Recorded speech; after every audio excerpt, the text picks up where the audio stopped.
So, pwede tayo makapagtanong kay Brother Eric. Bro Eric, pwede ako Hello. makapagtanong sa iyo bro, tapos ang debate. Okay lang ba? Pwede naman.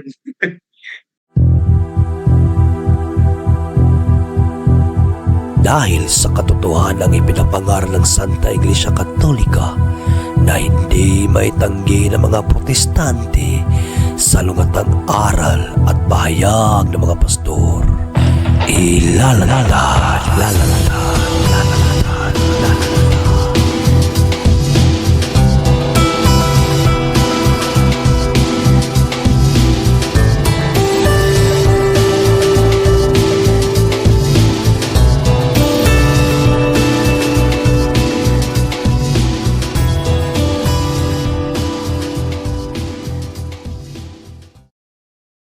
Car back, sauce in hand.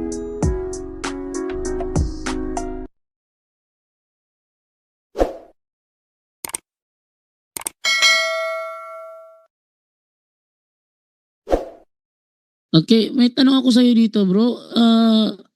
Based Bro sa- Jando, Bro Jando, Yes? una na ako ha, kasi medyo may pasok pa ako bukas eh. Ah, Salamat sige, sa lahat. sige, sige, Okay, God sige. bless, God bless. Salamat, Salamat bro. salamat, bro. Okay, good night.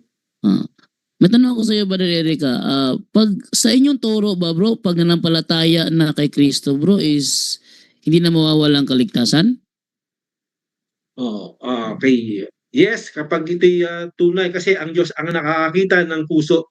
Ito po yung tatak ng Diyos at umaasa tayo sa Diyos na ang pananampalataya sa 3:16, ang wika ay may buhay na walang hanggan. So, yun lang po ang talagang basehan ng Biblia. Pero kung bro, kung sakaling dumating siya na tumalikod sa pananampalataya, bro. Yung kaligtasan niya nawala o hindi? Hindi po siya tumatalikod, kaibigan. No? Walang pagtalikod sa mga mananampalataya o sa mga mananampalataya kay Kristo kasi malinaw ang sinabi ron. No, siya ay gumawa ng walang kaligtasan sa mga namamalagi na natili na tinatawag na tupa ng Panginoon na sumusunod sa kanyang tinig. Yung nasa unang Timoteo 4:1, bro, ba na sinasabi dito, bro, na maliwanag ang sinasabi ng Espiritu na sa mga huling araw ay tatalikuran ng ilan ang pananampalataya. Ang tanong ko sa iyo dito, bro, anong pananampalataya ang tinalikuran nila? Okay, merong kahulugan kasi dyan na pananampalataya. Ito pong narinig nila na pananampalataya. Pag sabing pananampalataya ay aral ng pananampalataya na napakinggan nila. Kaya nang ang problema, hindi nila tinanggap itong aral ng pananampalataya. Hindi tinanggap. So, yan Okay, po ang so, tinutukoy. Yes, so hindi siya, lipat ako sa... ito ibig sabihin, hindi yan tunay na mga ligtas at tumalikod. Kasi wala naman nakasulat dyan na nawala ang kaligtasan dyan or tinutukoy na nawawala ang kaligtasan. Wala po sa talatang yan. Wala pong ganyang sinasabi. Okay. So, saang pananampalataya sila tumalikod? Ano yung sinasabi dito na pananampalataya na kanilang tinalikuran? Saan sila sumasampalataya? Dati. Hindi Before tumalikod. Okay, hindi ko tinutukoy na sumampalataya sila. Ibig sabihin, ulitin ko, ang aral ng pananampalataya o yung pagkating ng salita na kanilang napakinggan, narinig, sa halip na tanggapin, no? Sa halip na kunin, ay hindi nila kinuha, tinalikuran nila, inayawan nila itong aral ng pananampalataya. So yun po ang yung ibig sabihin dyan ni Pablo. Hindi po yan tumutukoy doon sa mga ligtas at naligtas sa pananampalataya at tumalikod, no, sa kanilang pananampalataya. Hindi yan tumutukoy, kundi yung mga napakinggan nila, hindi po nila yan, hindi nila tinanggap yan. No? Tinanggap nila yan. Tulad nila Wait lang muna, bro. Sabi kasi dito, bro, is susunod sila sa mga mapanlinlang na espiritu. Ibig sabihin, bago sila sumunod sa mapanlinlang na espiritu, nananampalataya muna sila. Tama, mali? Mali. Kasi kaya nga sila, alam mo, dalawa yan eh. May aral na, nangaral ka. No, sabi nga, di ba, sabi nga sa 6 ng ikalawang Korinto, sabi ron na naritong araw ng kaligtasan ng ano, ibig sabihin meron kang privilege na mapakinggan mo, at lahat tayo merong privilege, kalayaan na mapakinggan yung aral ng pananampalataya, at napakinggan nila 'to. Kaya lang naging matimbang sila yung sa aral ng demonyo, kaya sumunod sila imbis na manatili doon o Okay. sumunod sa pananampalataya. So Sumunod ibig sa sabihin, pananampalataya, bro, so ibig pinakinggan nila oh, yung aral ng demonyo. so ibig sabihin, before sila sumunod sa aral ng demonyo, may sinusundan sila. Ano 'yon? So wala silang sinusundan, napakinggan lang nila kasi nga ang pananampalataya ay nanggagaling sa pakinig. So doon pa lang po sila, wala pang pagsunod doon o wala pang kaligtasan sa pananampalataya doon. Kasi malinaw naman diyan sa binasa mo, no, sa ating pong sa kanilang ibinigay na ano na talata, maliwanag dito sa kanilang pagsunod is pagsunod sa aral ng demonyo, ganyan ganito. Bagamat sila ay nakapakinig ng aral, no, mas pinili po nila, no, na tumalikod sa kanilang unang napakinggan at nakinig, no, sa mga espiritong mapanghikayat. Mas nalaging lamang sa kanila 'yon. Yan ang ibig sabihin niyan. So ibig sabihin, bro, ibig sabihin sa turo ninyo pala, kung halimbawa nakinig lang, hindi naman nanampalataya kasi nakinig lang sila, ibig sabihin pala sa inyo doon, yung taong nakinig lang, hindi naman nanampalataya, ibig sabihin pala doon is hindi sila tumanggap ng Espiritu Santo? Hindi. Kasi hindi talaga nanampalataya. Sabi mo nga, hindi nanampalataya eh. So What if, pagtanggap doon. bro, Nakinig eh. what if naging kabilang na sila sa tumanggap ng Espiritu Santo? Mawawala ang kaligtasan o hindi? Pag tinutukoy mo sa 1:13, walang pagkawala ng kaligtasan. Hindi bro, tumanggap hindi. sila. Wala ko tinutukoy na 1:13 bro. Tanong ko lang Hindi. what if naging kabilang na sila sa tumanggap ng Espiritu Santo? Mananatili ba ang kaligtasan nila o maiwawala? Ayon po sa 1:13, pag tumanggap ka, tinatakan ka, wala nang pagkawala yon hanggang sa 4:30, hanggang sa panahon ng pagkatubos. Wala na po Okay. yung pagkawala yon. So ibig sabihin, kino-confirm mo na kapag naging kabilang na sa tumanggap ng Espiritu Santo, hindi na mawawala ang kaligtasan. Maliwanag yan, 4:30 ng Epeso rin na hanggang sa araw ng pagkatubos, no, na So- tinataka sila. So hanggang doon na yun. Hanggang doon na yun. So kapag natataka na sila ng tatak ng Espiritu Santo, nalasap na ba nila ang makalangit na kaloob o hindi pa? Hindi pa. Hindi pa na nalasap. Hindi. So asan ang batayan mo na na kahit natanggap nila ang Espiritu Santo, ang tatak ng Espiritu Santo, hindi pa nila nalasap ang makalangit na kaloob? Anong prueba mo doon? Sa Hebreo, sa nalasap lang nila, hindi naman nila kinain eh. Kasi pagkain yan eh. Dapat kainin mo. Iba kasi nalasap sa pagkain, sa kinain. So para sa iyo ang term na lasap is kinain. Natikman. Ah. Hindi kinain. Parang ganyan eh. Hindi naman sinasabi doon na ipinanganak na muli. Hindi naman sinasabi doon na nagkaroon ng walang hanggang buhay. Hindi naman sinasabi doon na tinatakan ng espiritu. Pero Lasap lang. Parang nakapakinig lang. Ganyan. sabi mo kasi kanina, narinig ko na kung naging kabilang na sila sa tumanggap ng Espiritu Santo, hindi na naiwawala ang kaligtasan. Yung ba yung sinagot mo kanina narinig ko? Tinatakan ka na eh. Hindi naman nakalasap eh. Tatak yun. Hindi naman sinabi na nakalasap ng espiritu eh. So tumanggap na. Kasi bigla mo binanggit ang Hebreo 6:4-6. Babasahin ko lang dito Sapagkat paano panunumbalikin upang magsisi ang mga tumalikod na sa kanilang pananampalataya? Ano yung kanilang pananampalataya na kanilang tinalikuran dito, bro? Okay, so anong binabasa mong Ano yung binabasa mong Yung sinabi mo, di ba ikaw nagbanggit to, Hebreo 6:4? Na salin. Magandang balita, bro. Di ba ito yung sinabi mo ngayon lang? Wala akong binanggit na ganito pero binanggit mo eh. So, Magandang balita. So sinilip ko na lang yung yung talata kasi binanggit mo. Sabi dito, sapagkat paano pang panunumbalikin upang magsisi ang mga tumalikod na sa kanilang pananampalataya. Ano ang pananampalataya na kanilang tinalikuran, bro? Kasi yung pagkakasaling sa iba yan sa pagkakasaling ng ibang mga talata, lalo sa original, no? Okay, ayun ang pagkakaunawa natin dyan. Pagka nagkaroon tayo ng magandang sinuman na debate, Ayun dyan na po nga bro, tayo yun na nga bro. magkakaalaman. Pakisagot lang bro kasi maliwanag yung pinabasa mo sa akin Hebreos 6:4 So, sabi kasi dito, sapagkat paano pang panunumbalikin upang magsisi ang mga tumalikod na sa kanilang pananampalataya. Tumalikod na. So may pagtalikod na ginawa. Ang tanong ko sa iyo bro, anong pananampalataya ang tinalikuran nila ayon sa talatang ito? Anong pananampalataya ito? Kasi ang pagkakabasa rito sa ibang salin, sa aking James, for it is impossible for those who were once enlightened and have tasted of the heavenly gift.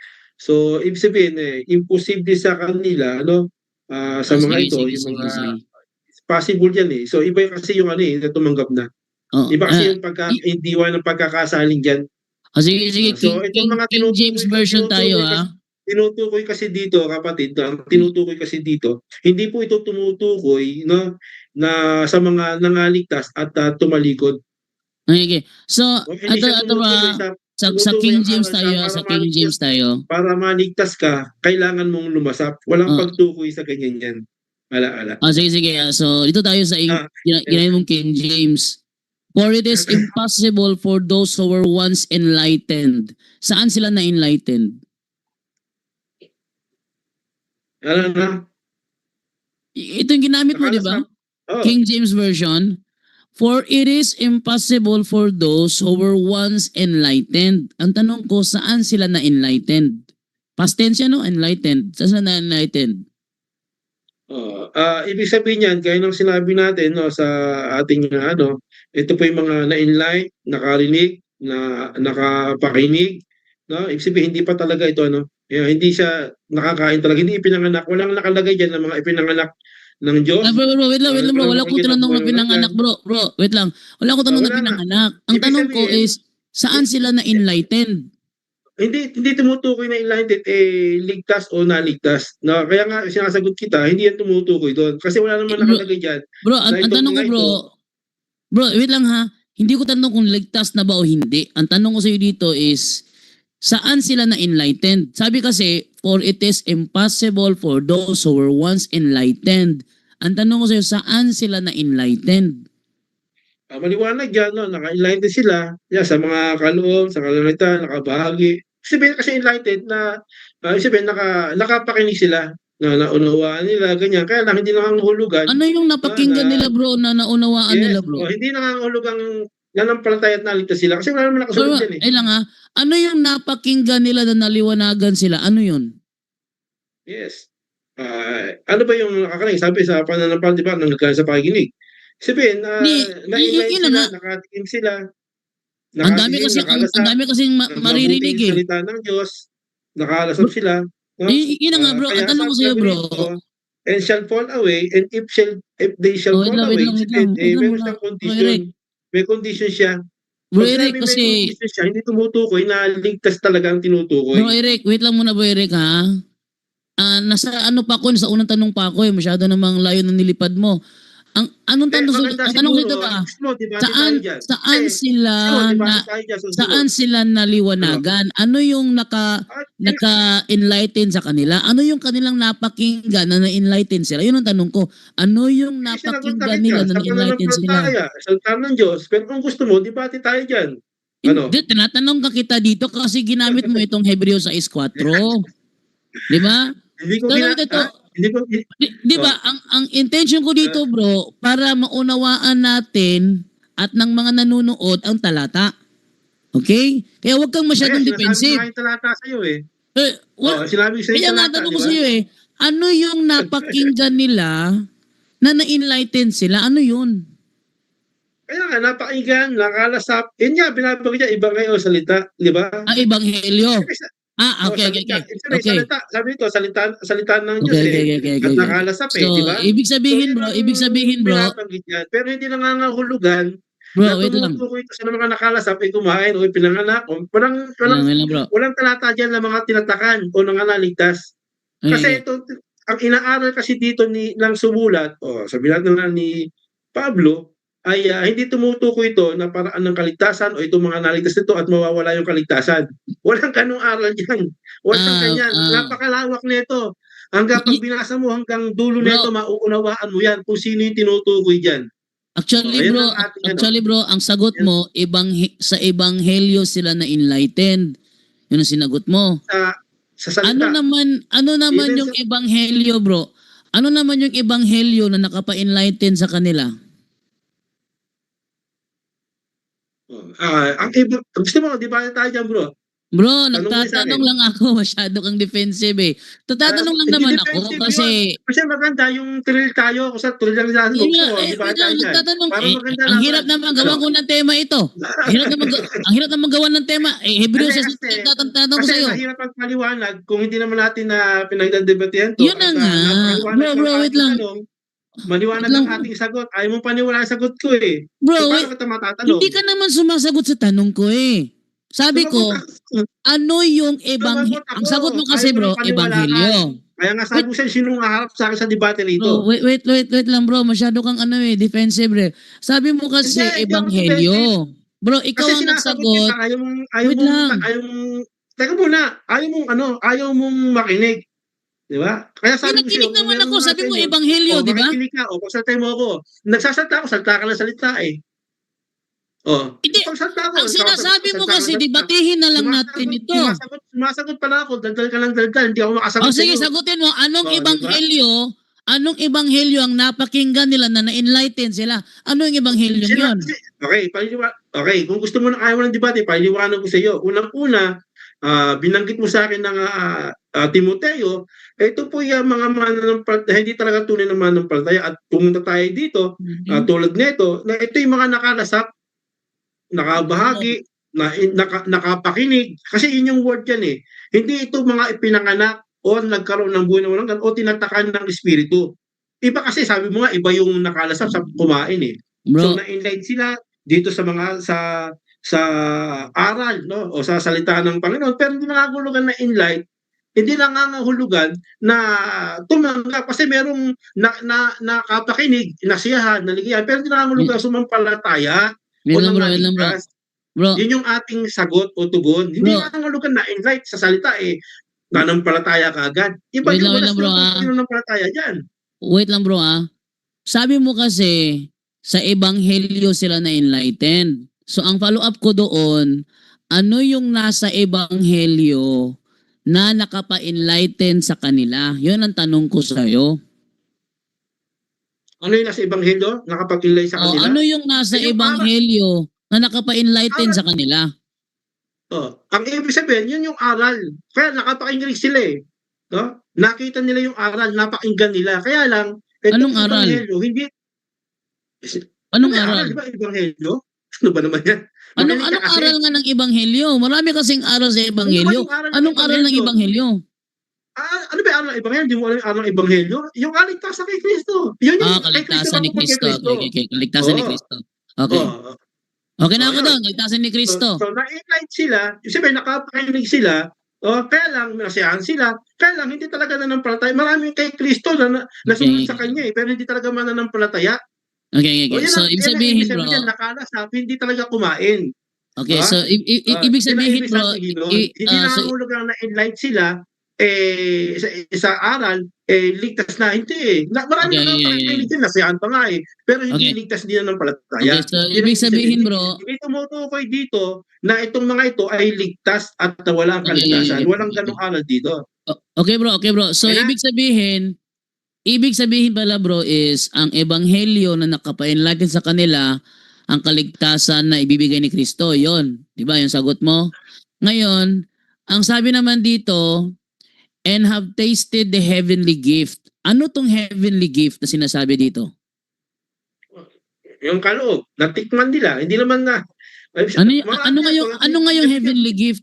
Ano yung heavenly gift? Kaloob. Kaloob nga, di ba alam yung kaloob? Gift? Ano yung kaloob? Dito. Ano yung kaloob? Ano ba yung kaloob? palagay mo ano yung kaloob? Di mo alam kung ano yung kaloob? Tinatanong nga kita eh, ano yung heavenly gift eh? Ibig sabihin, may regalo na galing sa langit. Yes. Ano tong regalo na galing sa langit ang natikman nila? Ano to? Ay maliwanag yan. Tulad ni, bibigyan kita ng halimbawa, si Judas. Naka ano yan eh, naka ng kaloob yan eh. No, ng Espiritu. Anong Kaya heavenly lang, gift hindi ang natanggap ni nahulugan. Judas, bro? Ay, Ano ang- pag sinabing ano ang heavenly sa gift Diyos, na natanggap ni niya sa Judas? Diyos. Natanggap niya sa Diyos. Ano ba natanggap sa Diyos? Ano ba ginawa ni Judas? Hindi, ang tanong ko bro, ano yung Binigyan pa heavenly ganun eh. gift? Bro, wait lang ha. Ano yung heavenly gift na natanggap ni Judas? Sinagot na kita. Kung ayaw mong nasagot ko, wala tayong magagawa. Ano nga? Eh, Wala niya, akong sagot niya. narinig. Ay, sinabi sa'yo. Ano ba yung nagtanggap ni Judas? Di ba nagpagaling siya? Di ba yung mga kaloob? Nagpagaling. Nagpagaling siya, Oh. nagpagaling siya. Okay, nagpagaling Oh. siya. Yun ang kanyang heavenly gift. And next mo dito naman, and were made partakers of the Holy Ghost. Ano yung unawa mo sa term partakers? Nakalasap. Sabi mo, nakalasap, tasted. Ikaw nagsabi, nakalasap, tasted. Yung partakers, ano ibig sabihin ng partakers? Ano ibig sabihin ng Nakabahagi. partakers? Ha? Ano ang ibig sabihin ng partakers? Sinagot na kita eh, napaka-ano mo naman himina eh. Sabi ko, naka-ano nga, di ba? Wag namang mapikon. Wag mo na akong sabihan Hindi pa ako nga kasi pikon. Sabi nagtatanong lang naman ako sa'yo. Ibig sabihin ng tanga, mangmang, hindi ka nga makaunawa eh. Hindi ka naman sumasagot eh. Sinagot ko siya, di ba? Di ba? Sinagot na kita eh. Ano ibig sabihin ng partakers? Sinabi ko na, napakahina mong unawa. Pagka ikaw giniba na sa debate, manahimik na. Kung ayaw mong gumulong ba sa debate, wala akong magagawa.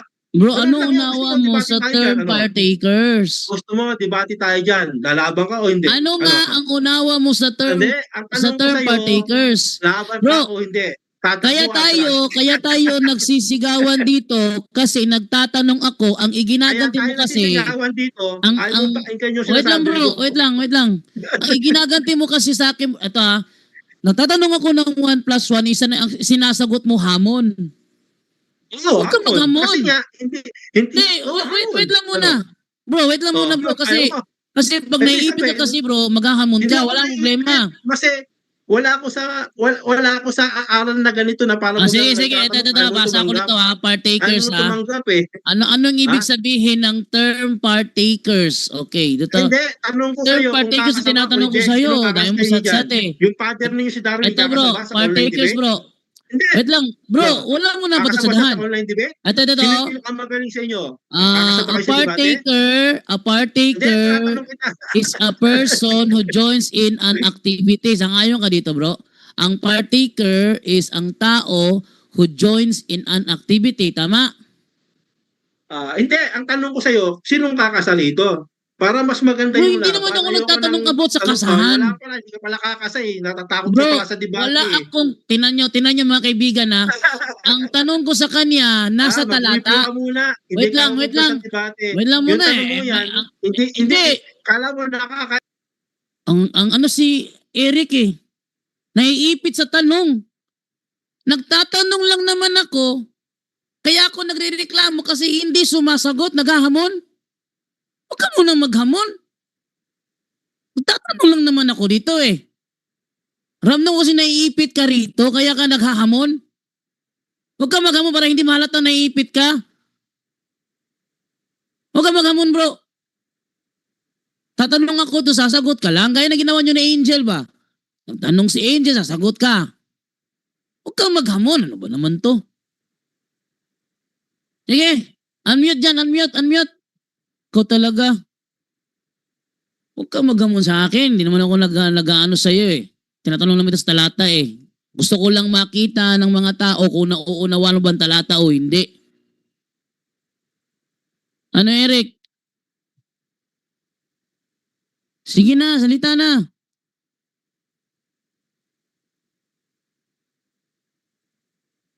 Hoy. Eric. Ayaw na magsalita. Naipit na kasi. O Eric. Ayan na. Wala na. Ayan ang salita. Lion Chat, good evening. Ba't yun? Hello, gusto ko sana magtanong kay Eric kaso umalis na ba? Oy, nandyan lang eh. Ayaw na magsalita. Tinatanong Hello, lang bro. naman. Naghahamon. Gusto kong tanongin si Bro Eric. Anong gusto mo itanong sa kanya? Okay. Gusto ko muna siya. Anong gusto mo itanong sa kanya, bro? Hindi ka marinig. Hindi ka marinig. Siya marinig. Di talaga? Oh, ano tanong mo sa kanya, bro? Clear? Bago ako magtanong, gusto ko muna na mag-unmute siya. Gusto niya na marinig niya mismo. Naririnig ka niya Marinig pero ko rin ayaw siya. niya mag-unmute. Naririnig ka niya pero Bago ayaw ako niya mag-unmute. Sinabihan ko na nga siya ask to unmute eh. Ayaw, ask to unmute. Ayaw talaga mag-unmute, oh. O sige. Para kay Bro Eric to ha. One save, always save ang tema mo, di ba? Okay. Doon tayo, balik tayo sa talata. Ay, hindi pala. Ganito. Hindi tayo babalik sa talata ganito. Dito tayo sa topic mong one save, always save. May mga katanungan ako dyan. Totoo ba talaga na one save, always save? First question yan. Sige, sagutin Sagot mo. niya, bro, yes. Sagot niya, bro, yes. Totoo. Ayaw niya kasi mag-unmute eh. So ako na lang representative niya. Sabi niya, bro, yes. Totoo. Iba talaga yung siya talaga yung sasagot eh. Ayaw nga mag-unmute eh. Eric, mag-unmute ka nga. Talagang ayaw niya mag-unmute, bro. O hindi na lang natin pipilit kung ayaw niya mag-unmute. Oh, umalis na. Umalis na siya. Sige. Sige, salamat. Salamat bro, salamat. Oh, umalis na. Wala na magagawa dyan. Umalis na siya eh. Naipit kasi siya doon. Tinanong ko siya about sa Hebreo 6.4. Nung palusot siya, ang sinagot niya, King James. Eh, lipat ako sa King James. Sa King James naman, naiipit siya sa tanong dito. Yung ginagawa, puro hamon, puro hamon. Ba naman to si Eric. Bro, di ka marinig bro. Layon siya, di ka marinig. Bro, hindi ka marinig.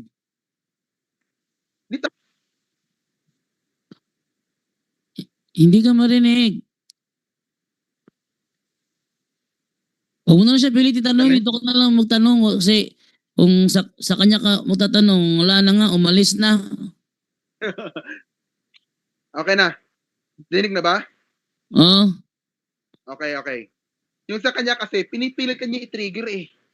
Nakikita ko sa pamamaraan niya, pinipilit niya i-trigger na tanggapin mo yung hamon niya na magdebate, parang ganon. Tinitrigger ka lang niya.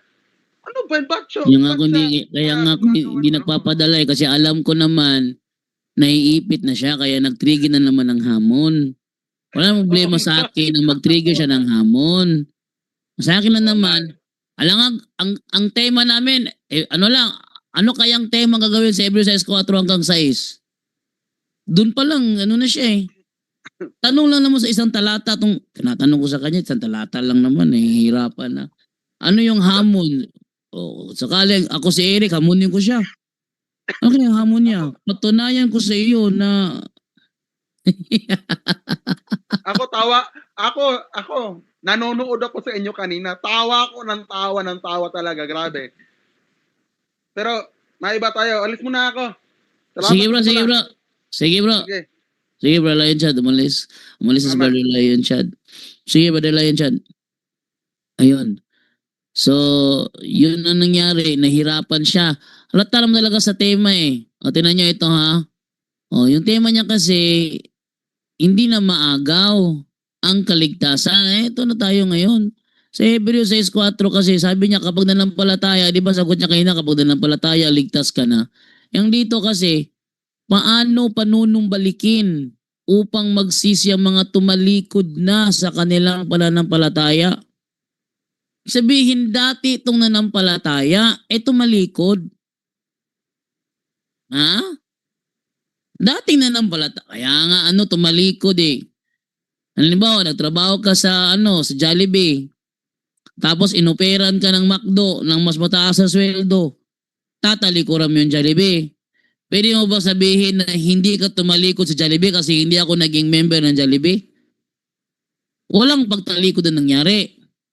Ang nangyari, tinanggap mo ang offer. Pero walang pagtalikod na nangyari kung hindi ka naging member ng Jollibee. Kaya may term pagtalikod kasi dati kang member ng Jollibee, tinalikuran mo lang dahil tinanggap mo yung McDo na mas malaking sweldo. Yun ang ibig sabihin doon, walang pagtalikod kung wala namang naging member, di naman naging member. Nakinig lang, tapos hindi tinanggap, hindi pagtalikod yun. Actually, walang pananampalatayang nangyari doon eh. Kasi di naman tinanggap eh. Hindi siya nahirapan. Hindi tinanggap, therefore walang pananampalataya kasi hindi naman tinanggap. Kaya nagkaroon ng pananampalataya kasi tinanggap. Ito, sapagkat paano panunumbalikin upang magsisi ang mga tumalikod na. Dito talagang dating nananampalataya ito, pero tumalikod. So ang tanong nito ngayon, pag tumalikod na ba nanatili pa rin ang kaligtasan?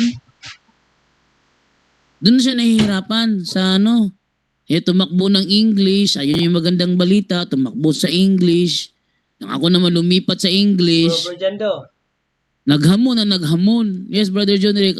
Ay, salamat dyan, Brother John Ray. Kala ko wala, Brother John Ray. Oh, bro, pumasok lang ako sa locker, no? Kasi nga yung cellphone ko, hindi ko nadala yung kasi galing ako sa kanina sa Seoul, so medyo lutang ako eh. Ko lang sa tulog, no? Yes, no.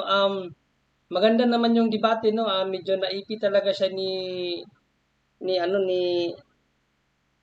Eugene. Naipit siya kasi napaamin eh na meron palang Hindi na natili. yung hindi manatili, no? So doon pa lang bagsak na. Pero ako advice ko sa pagdating sa sa topic na ito kasi experience ko na to sa kanila eh. Lahat yan sila na debate ko na. Kapag gumamit sila ng John 10, ito tandaan niyo ito no sa mga sasabak sa ganitong topic. John 10 yan palagi nagagamitin. John 10 Episo 1:13, 4:30, yan ang gagamitin na palagi. Gamitin talaga argumento dyan, conditional. Di ba? Kasi tinanong si Brother Eugene, in-affirm ni Brother Eugene eh. Pero ang lang ni Brother Eugene kasi na, hindi naman yan yung topic kasi ang topic, hindi mawawala, hindi naman yung hindi maagaw. So, yun, medyo alanganin siya doon, no? Pero dapat ang sagot doon, yes, pero conditional yun. Dapat doon conditional. Kasi nga, negative siya eh. Hindi siya dapat mag-affirm doon. Kasi nga, negative siya. So, conditional yan.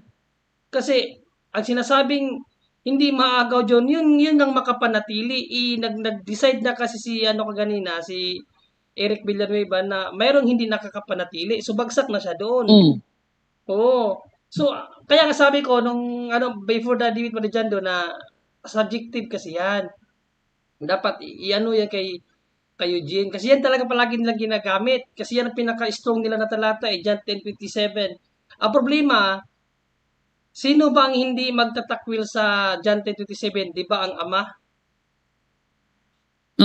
Di ba ang Ama? Basahin mo ang 15:1-2. Sino ang magtatakwil? John 15:1 hanggang 2. Sino ang magtatakwil? Okay, 15:1 hanggang 2 ng Juan, sabi ganito, ako ang tunay na puno ng ubas at ang aking ama ang tagapag-alaga. Sino ang tagapag-alaga, Brother Jando? Ang Ama. Ang Ama, sa 2. 2. Inaalis niya ang Sino yung bawat mag-aalis? sangang. Ang Ama. Kaya yung John 10:27, conditional yun. Ang Ama ang magpapanatili. Pero Ama din ang mag-aalis. Conditional siya. So yun ang kulang doon kay Brother Eugene. Ang ganda na sana nun. Pero nung tinanong kasi siya dito, parang sumang-ayon din siya kay Brother Eric. No? Okay naman yung pagsang-ayon niya, pero hindi niya na-justify. Kasi lalabas parang, yun nga, affirmative kasi si Brother Eric eh. So dapat kontrahin niya yung affirmation na yung wala nang talaga ba.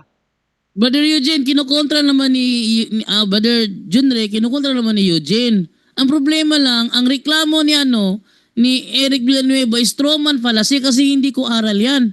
Ay, di, sa tanungan man yun, yung si ano ang nagtanong, si Eugene ang nagtanong. Yung tinanong na si Eugene ba, doon kasi parang hindi niya nakontra yun eh. Negative kasi siya. Ang ganda na sana nung ano nila, pero gayon pa man, doon naman sa unang 13 ng episo, conditional pa rin yun. 'Di ba? Kasi sabi kasi doon, tatakan ng espiritu hanggang sa yung tatak ng pagkatubos hanggang sa huling araw. Conditional yun kasi basahin mo yung 4:30. Ginamit ka yung 4:30 hindi lang naunawaan eh. 4:30, basahin mo yung 4:30 ng episo. 4:30. Maganda yung 4:30 kaso nga lang sabi dito, at huwag ninyong saktan ng kalooban ng Espiritu Iyan ang Santo. kondisyon. Huwag saktan kasi pag hindi mo siya masaktan, basahin hanggang dulo, hanggang saan ang pagtubos. Sapagkat siya ang tatak ng Diyos sa inyo, ang katibayan na kayo'y tutubusin pagdating ng takdang araw. So may condition pa rin. So yan ang wag talaga natin, pagdating sa debate na ito, yung tema na ito, condition talaga, conditional yan. Kasi ang aral ng mga apostol, puro condition yan. Yung 10:38 ba dyan, basahin mo yung 10:38 ng Hebreo. Kasi may disjunction palagi eh. Ang aral ng mga apostol, may disjunction, meaning may ngunit, may sapagkat, datapwat, may condition talaga. 10:38 ng Hebreo. Ang matuwid kong lingkod ay mabubuhay sa pamamagitan ng pananampalataya. Ngunit kung siya may ay disjunction yan. tatalikod, May disjunction. Ano yung disjunction? Kung tatalikod, anong mangyayari? hindi ko siya kalulugdan. May condition palagi ang pananampalataya. Ito yung mga talata na hindi nagamit ni Brother Eugene. Na dito, hindi talaga makakatayo dyan si Eric Villanueva. Kasi kontra to sa aral niya eh. Kontra to sa aral niya. Kontra sa aral niya. Pero pag tinanong siya ni Eugene dyan, sasabihin naman niya, objection moderator, strawman fallacy. Isa pa yun. Isa pa yun na hindi na na-address ni Brother Eugene yun na strawman. Hindi naman siya nagtanong, hindi naman yan strawman eh. Kaya hindi naman din strawman kasi base yun sa kanyang tema, yung tanong ni Eugene. Pero yun talaga yun. Ni Eugene, gibain ang tema niya. Yun talaga diba dyan ang advice ko, kasi ako maraming beses na po talaga ako nakaano sa topic na ito, naka-debate. Even si Villanueva na topic na namin to, ako lang yung affirmative, yung nag-debate kami ni Villanueva nito, ako yung affirmative, pinatunayan ko na ang kaligtasan dito sa lupa maaaring mawawala. Yan yung topic namin eh.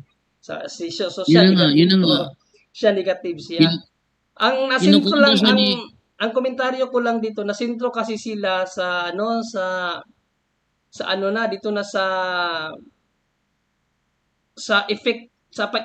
epekto ng pagtubos, doon sila nasintro eh. Yung ang argumento kasi dito nung kami ni Eric Villanueva, doon pa lang sa pagtanggap sa faith, doon hindi talaga hindi siya nakaligtas doon kasi ang objective kasi yung ko doon eh, yung aking topic na ang kaligtasan ibinigay para sa lahat. So, yun ang objective no, na para sa lahat ng kaligtasan o ng Timoteo 2:4, gusto na Diyos lahat ng tao ay maligtas. Saan yan ginawa? Doon sa cross. So, 2:1 ng unang Juan tinubos ng Diyos ang mananampalataya at ang buong mundo. So, ang kaligtasan para sa lahat pala. So, paano nawala ang kaligtasan ba dyan, Dong? Tatanungin kita. Paano nawala ang? Kaligtasan. Kasi, di ba, ang plano ng Diyos, lahat ng tao, plano ng Diyos, lahat ng tao ay maligtas. Yan ang objective. Di ba? So, kasi affirmative ako nun, so paanong paraan na iwala ang pagliligtas ng Diyos? Pag tumalikod sa pananampalataya. Hindi nga, na yan sa epic na yan eh. Doon tayo sa pinakaugat, sa paanong paraan na wala ang pananampalataya, sa hindi pagsampalataya. 3:16 ng Juan, basahin mo. 3:16 ng? Juan 3:16? Oo.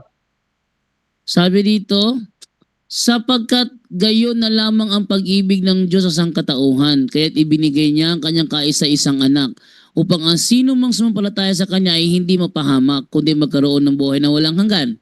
Ano pala to, ang mga sumampalataya pala ito. At 36, dito mo 36. 36. Ang sumasampalataya sa anak ay may buhay na walang hanggan. Ngunit ang hindi sa sumusunod, Ngunit ang hindi sumusunod sa anak ay hindi makakaroon ng buhay. sa halip, Sa halip, mananatili sa kanya ang puot ng Diyos. So, ibig sabihin dito na sa unang stage pa lang ng ating pagkakilala sa Diyos, doon na yung danger of losing the faith. Kasi kung mananampalataya ka, doon mo makukuha ang kaligtasan. Pero pag hindi ka sumampalataya, doon ang puot ng Diyos mananatili sa iyo. So doon pa lang, sa unang stage pa lang ng doon ang danger of losing the faith. Kasi ang faith talaga, ang kaligtasan ibinigay ng Diyos para sa lahat. Yan, unang Timoteo 2:4. Ang salvation ay para sa lahat. Ang katubusan para sa lahat. Pero sa hindi sumampalataya, doon nawala ang kaligtasan. Diyan pa lang, hindi na siya makakatayo. Yan ang ginamit ko sa kanya na argumento nung kami nag-debate dito. Na sa hindi pa lang pagsampalataya ng tao, nawala na yung kaligtasan. Halimbawa, yung mga ateista, hindi sila sumampalataya, naiwala na nila ang kaligtasan kasi inupir na sa kanilang kaligtasan eh. Basahin mo ang unang Juan 2:1, Marijando. 2. Unang Juan 2:1. 2. 2:2. Si Kristo ang handog sa ikapagpapatawad ng mga kasalanan. Hindi lamang ang ating mga kasalanan, kundi kundi kasalanan maging ng lahat ang ng mga tao. kasalanan ng lahat So, ng tao. Lahat ng tao ang objective. No, ang plano ng Diyos na tubusin lahat ng tao. So paano sa paanong paraan naiwala ng mga tao yung kaligtasan, Berjando? Sa hindi Sa pagsampalataya. hindi pagsampalataya. Diyan pa lang laglag na yung tema niya. Yan ang dapat na na argumento pagdating sa topic na ito. Tandaan niyo ito, no? Nawala ang kaligtasan sa hindi pagpanampalataya kasi ang kaligtasan inoffer sa lahat ng tao eh. So tapos na Maging kasi doon sa brother John Ray, maging doon sa tumalikod.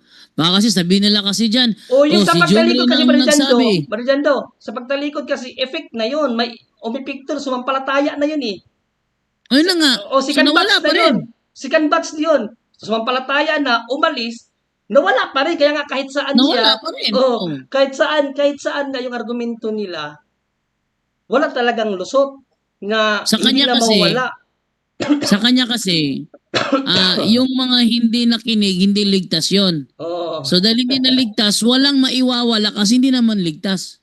Hindi naligtas kasi hindi nakinig, pero inupira ng kaligtasan.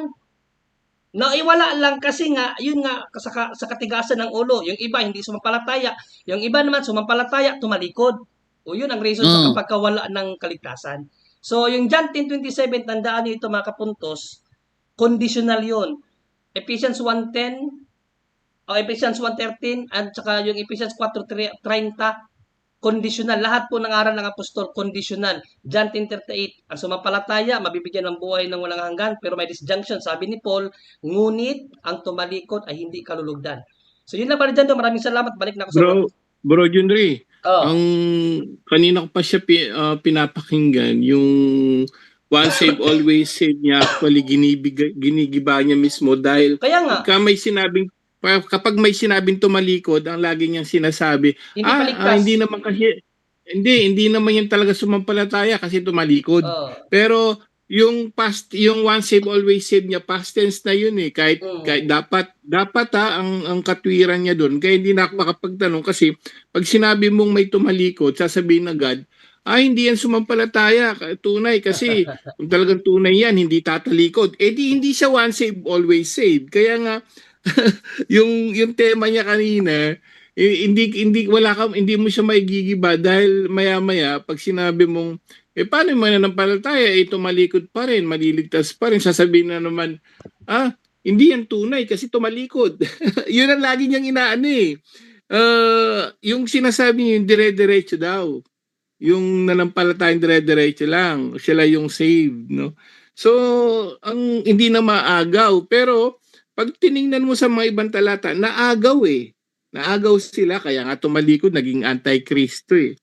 So, ang laging walang lusot dahil nga siya, ang ginagawa niya, yung once save always siya, binabasag niya rin. Meron din palang tatalikod, pero sabi niya, Brother Angel, hindi na maagaw.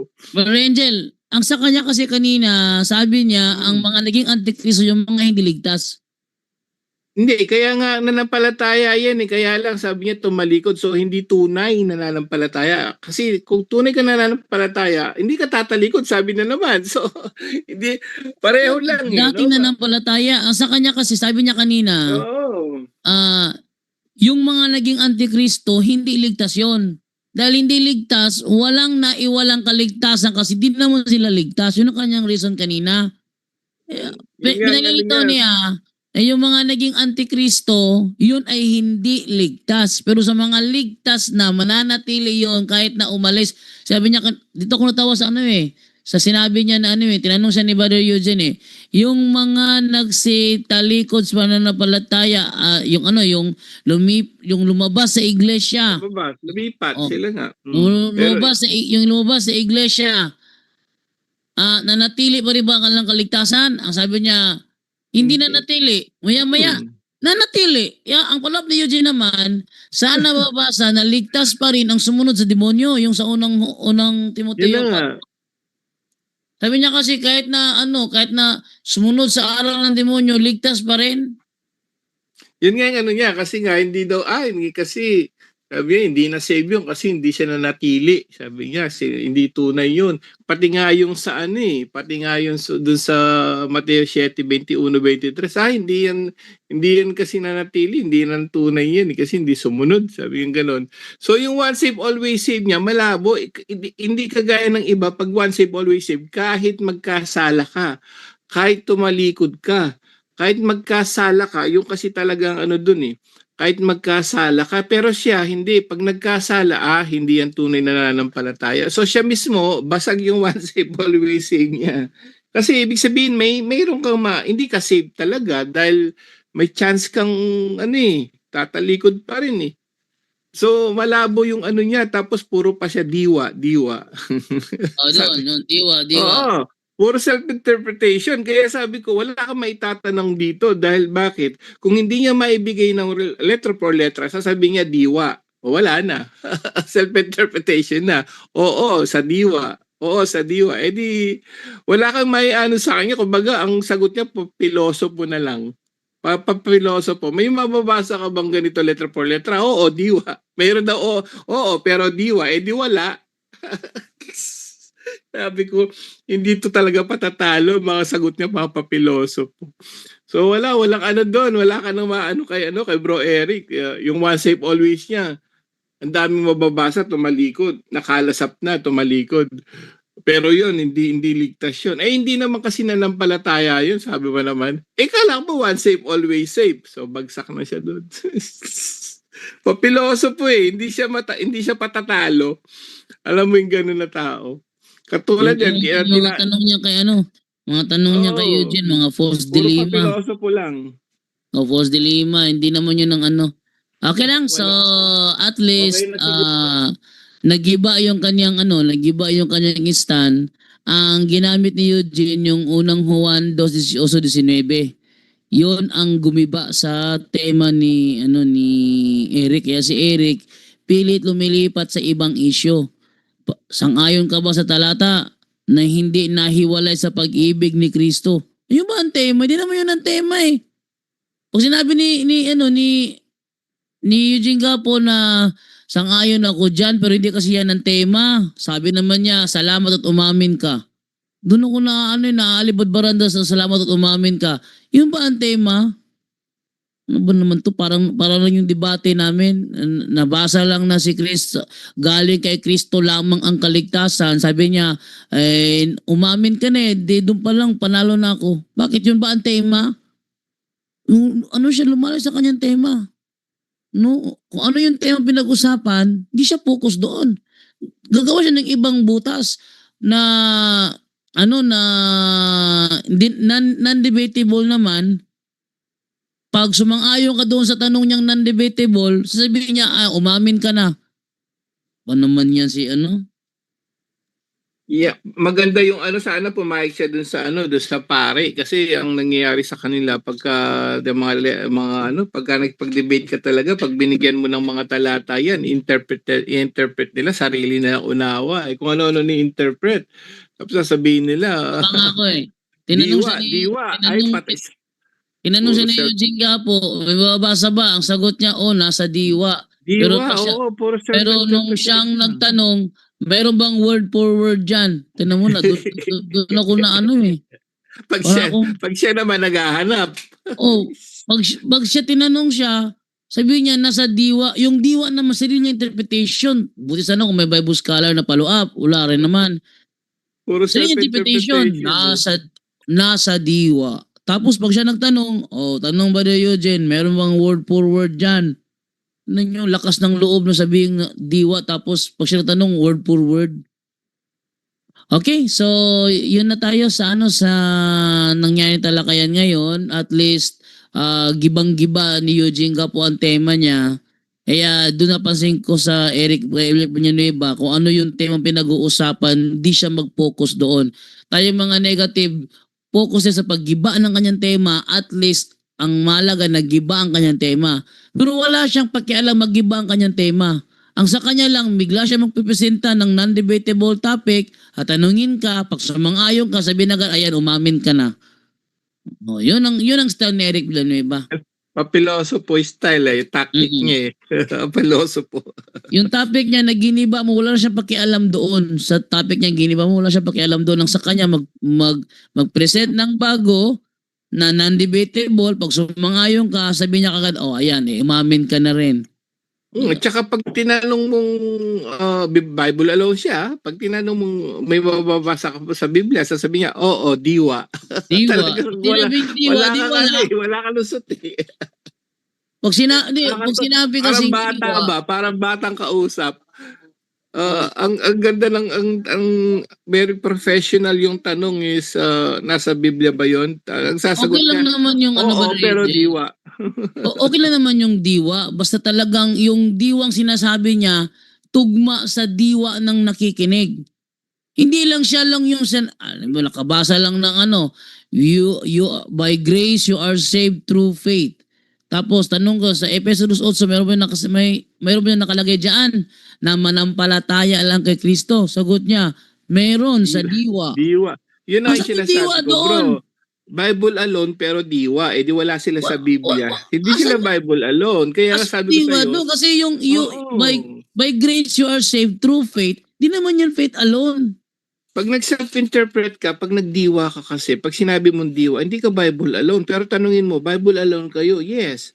Pero pag pag tinanong mo siya nasa Biblia, wala sa diwa, di hindi Bible alone. Yun na sinasabi ko, kontra-kontra yung sinasabi niya, once saved, always saved. Pero pag sinabi mo, paano kung tumalikod siya, ligtas pa rin? Hindi, kasi hindi na may nanampalataya. Napunta sa faith.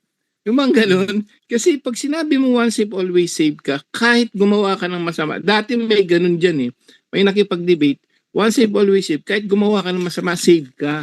Si Ray Ann Fuentes, ganun yun Pero yung once saved, always saved niya, yung gumagawa siya ng rason, pag tumalikod yung hindi yan, wala siya sa faith. Pumupunta sa faith. Hindi tunay na nananampalataya yan, kaya hindi siya saved. So, yung tema niyang once saved, always saved, yun talaga yung ang understanding ng mga Calvinist dyan is kahit gumawa ka ng masama, ligtas ka. Siya hindi bro. Si Eric hindi ganun. Pag gumawa ka ng masama, hindi ka tunay na hindi ka tunay Kristiyano.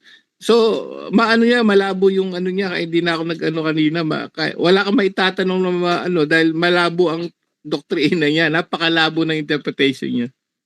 Yan nga, masyadong tinanong ko nga doon sa sa Hebreo. Siya yung nagsabi Hebreo 6:4 hanggang 6. Binasa ko naman, hamon ng hamon. Maghamon, panibagong topic naman, hindi yung yung related lang na topic. Panibagong topic na naman. Okay? So abangan ko na lang yung niya, nag-chat ako sa kanya, may panibago ka na namang hamon, yun? Pag nag-reply siya dito, yung sumunod na hamon niya, ako naman ay willing na tumanggap.